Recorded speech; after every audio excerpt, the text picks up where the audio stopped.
안녕하세요. 수서동행교회 정인원 목사입니다. 예, 오늘 3월 1일 휴일인데도 이렇게 하나님의 말씀을 사랑하며 또 말씀을 기대하며 이 자리 가운데 나오신 우리 말씀동행 식구들 정말 다 환영하고 축복합니다.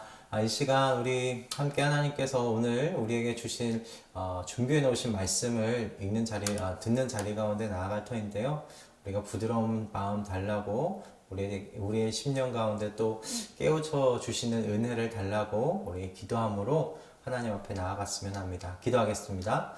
하나님, 오늘도 우리가 주의 말씀 앞에 섰습니다. 주님, 저희들의 심령을 겸손하게 해 주시옵소서. 부드러운 마음들 되게 해 주십시오. 하나님께서 주신 그 말씀이 우리를 먹이고 또 우리를 건강하게 해 나아가는데, 우리가 풍성한 삶을 살아 나아가는데 아버지, 우리 그 길에 빛이 되게 해주시고 그 길에 등불이 될 수 있도록 주님께서 오늘 우리에게 주신 말씀이 귀 사용되어지도록 인도하여 주시옵소서. 주님께서 이 시간 주인 되시며 우리의 삶을, 우리의 그 발걸음을 주님께로 이끌어 가실 것을 믿고 우리 주 예수 그리스도의 이름으로 기도드립니다. 아멘.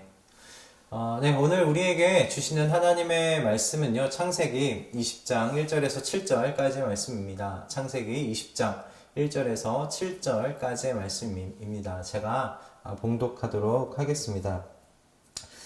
창세기 20장 1절 말씀. 아브라함은 마므레에서 네겝 지역으로 옮겨가서 가데스와 수르 사이에서 살았다. 아브라함은 그랄에 잠시 머문 적이 있는데 거기에서 아브라함이 자기 아내 사라를 사람들에게 자기 누이라 소개하였으므로 그랄 왕 아비멜렉이 사람을 보내서 사라를 데려왔다. 그런데 그날 밤에 하나님이 꿈에 아비멜렉에게 나타나셔서 말씀하셨다. 내가 이 여자를 데려왔으니 너는 곧 죽는다. 이 여자는 남편이 있는 여자다. 아비멜렉은 아직 그 여인에게 가까이 하지 않았으므로 주님께 이렇게 아뢰었다. 주님께서 의로운 한 민족을 멸하시렵니까? 아브라함이 저에게 이 여인은 자기 누이라고 하지 않았습니까? 또 이 여인도 아브라함을 오라버니라고 말하지 않았습니까? 저는 깨끗한 마음으로 떳떳하게 이 일을 하였습니다. 하나님이 꿈에 또 그에게 말씀하셨다. 그렇다. 나는 내가 깨끗한 마음으로 이렇게 한 줄을 잘 안다. 그러므로 내가 너를 지켜서 내가 나에게 죄를 짓지 못하도록 한 것이다. 그 여인을 건드리지 못하게 한 이유도 바로 여기에 있다. 이제 그 여인을 남편에게로 돌려보내어라. 그의 남편은 예언자이므로 너에게 탈이 나지 않게 하여 달라고 기도할 것이고 너는 살 것이다. 그러나 그 여인을 돌려보내지 않으면 너와 너에게 속한 사람들이 틀림없이 다 죽을 줄 알아라. 아멘. 예, 오늘 이 본문은 이제 아브라함이 잠시 그랄 땅이란 곳에 이제 머무를 때 있었던 일을 기록하고 있는데요. 오늘 이 본문 속에서 나오는 이 아브라함의 모습이 또 우리에게 주는 또 교훈이 있는 줄로 생각합니다. 신앙의 초반에 이제 기근으로 인해서 애굽 땅으로 잠시 피신했던 아브라함을 저희가 12장에서 함께 나누었던 적이 있습니다. 그 아브라함의 그 신앙의 이 연약함, 그러나 그럼에도 불구하고 하나님과 함께 동행하면서 굴곡은 있었지만 하나님과의 그 교제 속에 성장해 나아가는 아브라함의 신앙 성장의 여정을 우리가 함께 보았었죠. 게다가 18장에서는 소돔과 고모라를 위해서 6번이나 하나님께 나아가 중보했던 그 아브라함의 모습을 보면 그가 그 신앙의 초반의 모습보다 얼마나 많이 그렇게 신앙이 성장하였는지 저희가 살펴볼 수가 있었습니다. 정말 그 소돔과 고모라를 놓고서 기도하는 그의 모습을 보면 12장에서 하나님께서 아브라함을 통하여서 온 민족이 복을 받게 하겠다고 하셨던 그 말씀의 성취를 잠시 엿볼 수 있었던 그런 모습이었죠. 그러나 여러분, 오늘 본문을 보면 그 아브라함의 그 전 인생을 끝까지 붙잡고 있는 이 죄의 문제가 다시 한번 수면 위로 올라오고 있는 것을 저희가 살펴볼 수가 있었습니다. 여러분, 아브라함은 세상에 그 대한 두려움을 가지고 살았던 사람이에요. 세상에 대한 두려움, 어떤 두려움인가? 좀 더 정확하게 이야기하자면 하나님을 경외하지 않는 사람들이 살아가는 세상 속에서 산다는 것에 대한 어떤 이 두려움과 그런 외로움, 영적인 외로움, 그런 것을 가지고 살았던 사람인 것 같아요.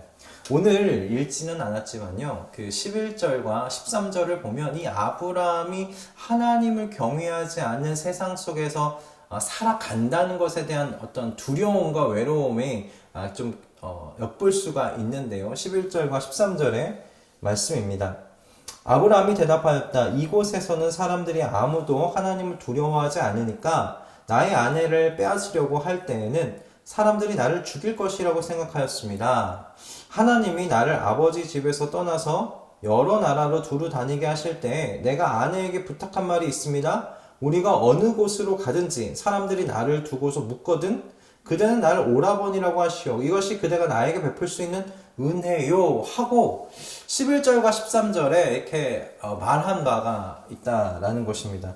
그러니까 아브라함은 하나님을 경외하지 않는 사람들 사이에서 그들과 함께 섞여는 살겠지만 본질적으로 어울릴 수 없다라는 그런 마음의 두려움과 외로움이 있었던 것 같아요. 아브라함은 분명히 하나님을 경외하지 않는 사람들 사이에서 사는 그 삶에 대한 걱정이 있었어요. 이런 종류의 두려움을 갖는다는 것, 여러분 그게 뭐 문제가 될까요? 저는 문제가 되지 않는다고 생각합니다. 이건 문제가 아닙니다. 문제는 그가 그의 인생 내내 가지고 있었던 이 문제에 대한 해결 방법에 문제가 있었던 것입니다. 그가 이 문제를 해결하려고 했던 해결 방법이 무엇입니까? 자신의 어떤 이 두려움, 그리고 자신에게 임할 어떤 핍박, 고난에 대한 이것을 해결하기 위해 무엇을 사용해요? 아내를 사용합니다. 아내 사라를 자신을 지키기 위해서 위험 가운데 내모는 그런 모습을 우리가 엿볼 수가 있었습니다. 이런 결정 자체가 뭐 이해가 되진 않지만 낯선 공동체 속에서 하나님께서 자신을 통해서 주시겠다고 말씀하셨던, 그러면 자기 자신을 지켜야 할 것에 대한 그런 염려, 어떤 그런 이유 때문에 이렇게 결정을 하지 않았을까 싶기도 하지만, 그렇게 이해해 보려고 노력할 수는 있지만, 그러나 여러분 이후에 하나님께서 아브라함에게 자녀를 줄 텐데 사라를 통해서 주시겠다고 말씀을 하셨어요. 그렇다면 사라를 이제는 자신의 안전을 지키기 위한 사람으로 사용해서는 안 되지 않겠습니까? 사라를 자신의 이복 누이라고 그렇게 말해서는 안 되지 않겠습니까? 어떻게든 아브라함은 아내 사라를 지키기 위해 목숨까지 내걸어야 하지 않겠습니까? 그러나 아브라함이 보여주는 것이 무엇입니까? 사라를 통해서 하나님께서 약속의 자녀를 주시겠다고 말씀하셨음에도 불구하고 고민 없이 그 전에 해왔던 대로 아내 사라를 누이라고 부르며 아내를 위험 가운데 내몰고 있는 그 모습을 지금 보여주고 있더라라는 것입니다. 그러니까 여행 처음부터 가지고 있었던 그 불신앙의 모습이 이제 습관화가 되어 있는 것을 우리 발견할 수 있지 않겠느냐 싶어요. 오늘 이 본문은 그래서 이 문제를 이제 더 이상 넘기지 아니하시는 하나님을 보여주시는 이야기라고도 우리가 이렇게 그런 관점으로 바라볼 수 있겠어요. 오늘 본문 1절을 보면 아브라함이 그 땅에서, 이 가나안 땅에서 나그네로 살아가고 있는 모습을 이렇게 잘 보여줍니다. 그러니까 마므레라는 곳에 머물렀던 이 아브라함이 어디로 지금 이동을 합니까? 그러니까 평야 지역이었던 네게브 지역으로, 네겝이라고 되어 있던데 네게브 지역으로 지금 옮겨가는 모습을 보여주고 있어요. 그래서 네게브 지역의 어디 사이에 지금 머무르는가? 가데스와 술 사이에 이제 정착하고 거기서 머물렀던 삶을 거기서 머물렀다는 것을 보여줍니다. 그런데 이 가데스와 술 사이에 머물기 전에 어디에 잠깐 들렸느냐? 그랄이라는 곳에 들렸다는 거예요. 이 그랄이 당시 그 블레셋 지역, 블레셋이 다스리고 있던 그런 지역이었습니다. 이 지역에 지금 아브라함이 머물면서 겪게 된 것을 지금 회상하는 씬으로서 오늘 20장이 기록된 것을 볼 수가 있어요. 그곳에서 지금 이 이스라엘의 믿음의 아버지로서 아브라함의 치부가 지금 드러나고 있는 거예요. 이제 100세 가까이 되었거든요. 이제 100세 가까이 되었고, 하나님과 정말 이제 동행하면서 약속의 땅에 들어와서 살아가는 이 동행의 시간이 25년이라는 시간이 지났어요. 이제 직접 약속의 자손, 자녀에 대한 약속도 너무 구체적으로 이제 하나님께 받았어요. 그런 상황이기에 사실 이 이야기는 아브라함 입장에서 너무 부끄러운 이야기입니다. 그럼에도 하나님께서 이 이야기를 이삭의 출생 바로 앞장에 두셨다는 것, 저는 이게 의미가 있겠다고 싶어요. 사실 이 20장이 없어도 크게 의미가 있는 장은 아니거든요. 없어도 괜찮다는 생각이 듭니다. 그럼에도 불구하고 이삭의 출생 앞에 이 이야기를 기록한 하나님의 의미가 무엇일까? 저는 아브라함이 이제 인생의 새로운 스테이지로 넘어가잖아요. 자녀를 갖게 된단 말이에요. 그 인생에.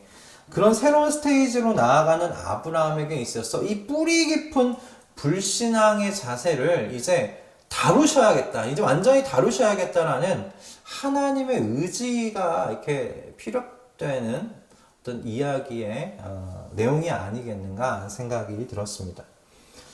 하나님께서는 아브라함의 그 치부를 드러내시죠. 그래서 이방인인 아비멜렉으로 하여금 책망을 받게 합니다. 이제 100세의 아브라함, 100세예요. 100세의 아브라함이 이방인 아비멜렉으로부터 책망을 듣는다는 건 얼마나 수치스러운 일입니까? 얼마나 그게 부끄러운 일입니까? 그럼에도 불구하고 하나님께서 아브라함의 불신앙을 지금 다루셔야겠는 거예요. 왜 그러실까요? 왜 그러실까요? 저는 왜 아브라함의 불신앙을 이렇게 끝까지 하나님께서 다루시는가? 그를 선택하신 이유가 있잖아요. 하나님께서 아브라함을 선택하신 이유가 무엇이었어요?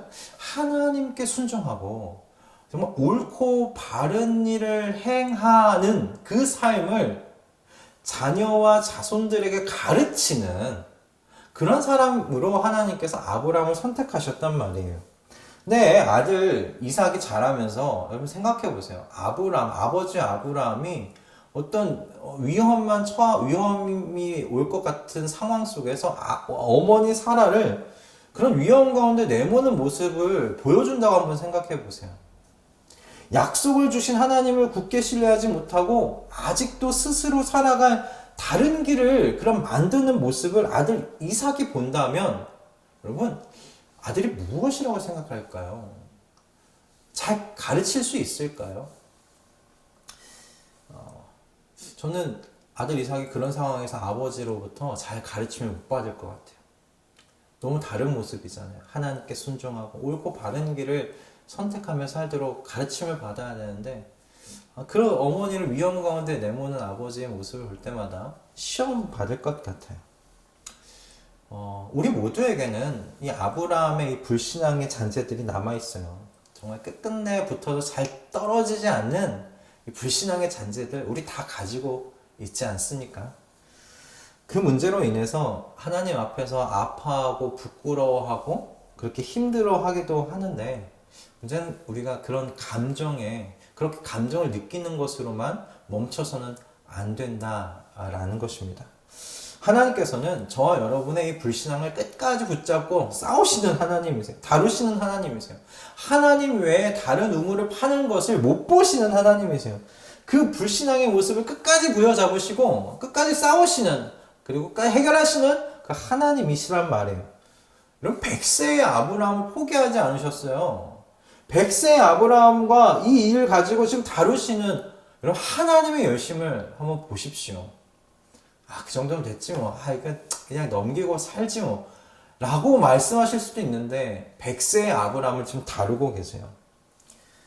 여러분 하나님께서는 이 일을 포기하지 않으십니다. 왜냐하면 하나님께서 세우시는 그 하나님의 나라가 누구를 통해 건설하는가? 누구의 손과 발을 이용하시는가? 저와 여러분의 손과 발을 이용하셔서 그것을 건설하시기 때문에 그렇습니다. 하나님이 세우실 손과 발로 저와 여러분들을 하나님께서 선택하셨어요. 그러므로 그 손과 발들을 하나님께서 거룩하게 만들어 가십니다. 하나님의 약속을 온전히 신뢰하며 그분의 말씀이 그분이 말씀하신 대로 실현되도록 움직이는 손과 발로서 만들어 가신다라는 것입니다. 하나님의 다루심이 아프고 수치스럽고 여러분 고통스러울 수 있습니다. 그러나 여러분 그럴 때마다 기억하셨으면 좋겠어요. 하나님이 다루시려고 할 때 아프고 고통스럽고 수치스러울 때마다, 그래서 하나님이 안 다루셨으면 좋겠다고 그런 마음이 들 때마다 여러분 기억하십시오. 하나님께서 아브라함을 수치 가운데 그냥 두시지 않으셨어요. 하나님께서 아비멜렉에게 아브라함을 뭐라고 말씀하십니까? 이 사람은 나의 예언자다 말씀하세요.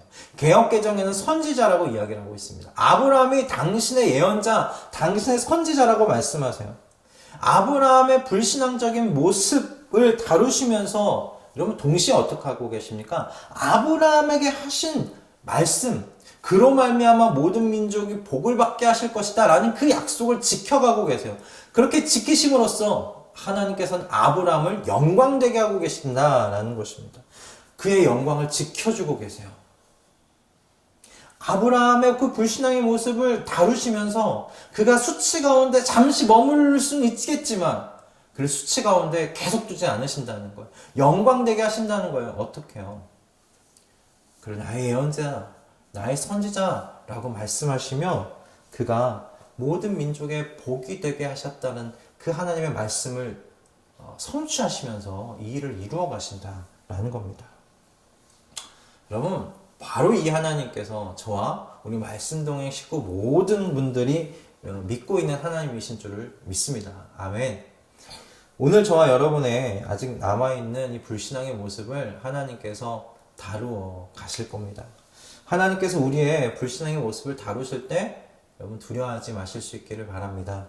그저 그분의 손길에 나를 온전히 들이실 수 있기를 바랍니다.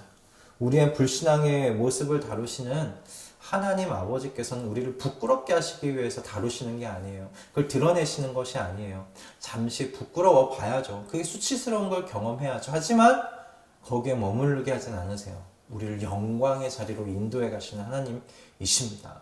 우리를 하나님의 자녀, 사랑받는 하나님의 자녀로 하나님 나라의 백성의 그 영광의 자리 가운데 그 영광을 누리도록 하나님께서 우리를 인도해 가신다라는 것이에요. 하나님 안에서 그분의 자녀인 우리의 영광을 그분께서 지켜주시는 줄을 믿습니다. 그러니 여러분, 주님께 우리를 다스려 주시고 우리를 다루어 달라고 우리 자신을 내어 놓읍시다. 그리고 주님께서 우리를 다루려 하실 때 그분의 손길에 우리 자신을 맡겨 드리십시다. 그렇게 거룩하게 만들어 가고자 하시는 그 하나님의 열심에 우리가 감동하고 감사하고 끝까지 우리를 포기하지 아니하시고 끝까지 붙잡고 계시는 그 하나님의 손길을 오히려 기뻐할 수 있는 저와 여러분 되었으면 좋겠습니다. 100세의 아브라함을 그냥 놔두지 않으시고 100세의 아브라함도 하나님께서 그렇게 다루시는 그 하나님이 사실 또 얼마나 또 감사합니까? 그 하나님, 우리 그분께 우리의 이 심령을 맡겨드릴 수 있기를 바랍니다. 우리의 몸을 맡겨드릴 수 있기 바랍니다. 할렐루야. 기도하겠습니다. 하나님, 오늘도 우리의 길에 등불로서 이 말씀을 하게 주신 줄을 믿습니다. 하나님 앞으로 가는 그 길에 빛으로서 이 말씀 주신 줄을 믿습니다. 하나님께 제 몸을 드립니다. 제 마음을 드립니다. 주님 다루어 주십시오. 우리 안에 있는 끝끝내 아직도 붙잡고 있고 아직도 해결되지 않은 불신앙의 그 약한 것들 하나님 드러내실 때 그것을 하나님께 온전히 맡겨드리고 하나님께서 영광의 자리로 우리를 인도해 가실 줄을 신뢰하며 하나님과 동행할 수 있도록 인도하여 주시옵소서. 하나님 아버지, 우리와 함께 하시는 주님을 찬양합니다. 감사드리며 우리 주 예수 그리스도의 이름으로 기도드립니다. 아멘. 할렐루야. 오늘 또 이렇게 귀한 말씀을 하나님께서 주셨습니다. 이게 힘이 되고 격려가 되고 또 도전이 되는 이 말씀이 너무 참 감사해요. 백세의 아브라함도 하나님께서 붙잡으셨다. 그리고 그 아브라함의 그 불신앙의 모습 하나님께서 끝끝내 붙잡으시고 그래서 또 수치 가운데 두셨지만 그 자리에서 이 사람은 내 예언자다, 나의 선지자다 그렇게 말씀하시면서 아브라함의 영광을 지켜주시는 그 하나님, 여러분 그 하나님 바라보시면서 이분이 내 아버지시구나, 내 아버지시구나 그런 고백으로 우리가 하나님께서 우리를 붙잡고 다루실 때 기꺼이 내어드리는 우리의 인생이 되어지기를 바랍니다. 우리 말씀동의 식구들 그 하나님과 함께 동행하시면서 정말 충만한 또 한 주간의 삶을 승리로 살아내실 수 있기를 주님의 이름으로 축복합니다. 여러분 내일 아침에도 또 하나님의 말씀 가지고 만날 터인데요. 여러분 하나님께서 매일 아침마다 귀한 말씀 달라고, 하나님 정말 하루를 붙잡고 살아갈 말씀 달라고 그렇게 기대하며 기도하며 우리 함께 또 내일 아침에 뵙도록 하겠습니다. 여러분 오늘 하루 승리하십시오. 내일 아침에 뵙도록 하겠습니다.